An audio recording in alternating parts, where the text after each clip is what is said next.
오전 브리핑 드리도록 하겠습니다. 우선 북한의 미사일 도발 관련입니다. 오늘 오전 북한이 평안북도 동창리 일대에서 동해상으로 미사일로 추정되는 발사체를 발사한 것으로 보도됐습니다.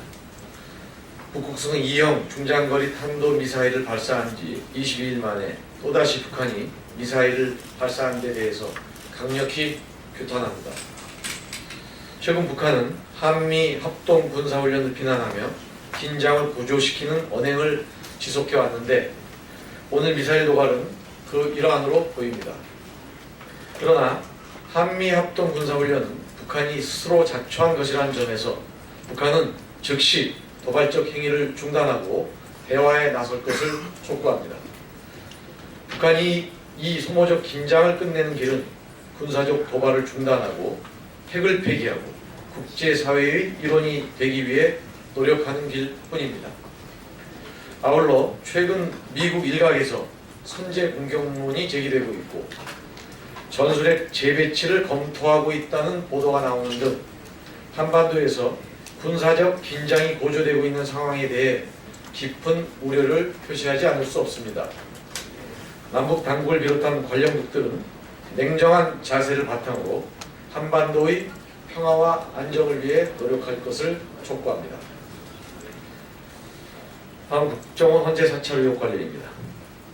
국정원의 헌법재판소 사찰 의혹은 결코 그냥 넘어갈 수 없는 중대 사건입니다. 설사 동향 파악 수준이었다 하더라도 위법 논란을 비켜갈 수 없습니다. 국정원이 민간인 사찰에 이어 입법기관인 국회의원들의 통신 자료를 들춰본 것도 모자라 사법기관의 최고 권위기구인 헌재까지 사찰하고 나선 것은 망국적 행위입니다.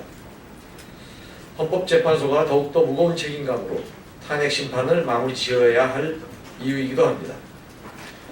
대한민국이 국기문란과 적폐를 청산하고 미래로 전진하느냐 아니면 과거로 후퇴하느냐가 헌법재판소 재판관 8명의 어깨에 달려 있습니다. 온 국민이 헌법재판소의 선고가 떨어지기만을 목이 빠지게 기다리고 있습니다. 헌법재판소가 신속한 탄핵 가결로 국정농단을 바로잡고 이 땅의 정의와 민주주의를 바로 세워주기를 기대합니다. 아울러 더불어민주당은 오늘 아침 최고위에서 가칭 국정원 헌법재판소 사찰 대책특별위원회를 구성하여 국정원의 헌재 불법 사찰의 의혹을 대응해 나가기로 결정했다는 점을 아울러 말씀드립니다. 다음은 우병우 전 수석 수사 관련입니다. 특검팀 국세 관계자들이 우병우 전 수석에 대한 검찰 특수팀의 수사는 전체적으로 제대로 한 게 없다고 말했다고 합니다. 다시 검찰의 손으로 돌아간 우병우 수사에 대해 우려할 수밖에 없는 이유입니다.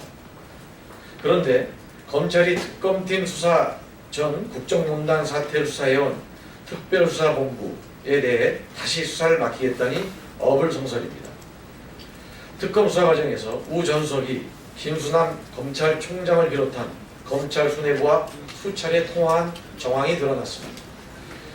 그 안에는 이영렬 서울중앙지검장도 들어있습니다. 자신이 자신을 수사할 수는 없습니다. 더욱이 우병우에 대한 수사는 검찰 내부에 스스로 메스를 대는 일입니다. 우병우 전 수석의 검찰에 대한 막강한 영향력은 이미 한 장의 보도사진으로 전 국민 모두가 알고 있습니다. 더욱이 우병우 사단이 여전히 검찰 조직 내에 남아있습니다. 국민들은 검찰이 이번만은 과연 제대로 된 수사를 할 수 있을지 지켜보고 있습니다.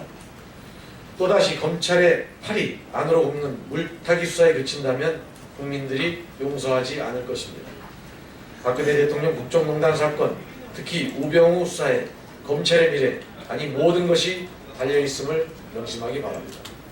나머지는 서면으로 대체하도록 하겠습니다. 고맙습니다.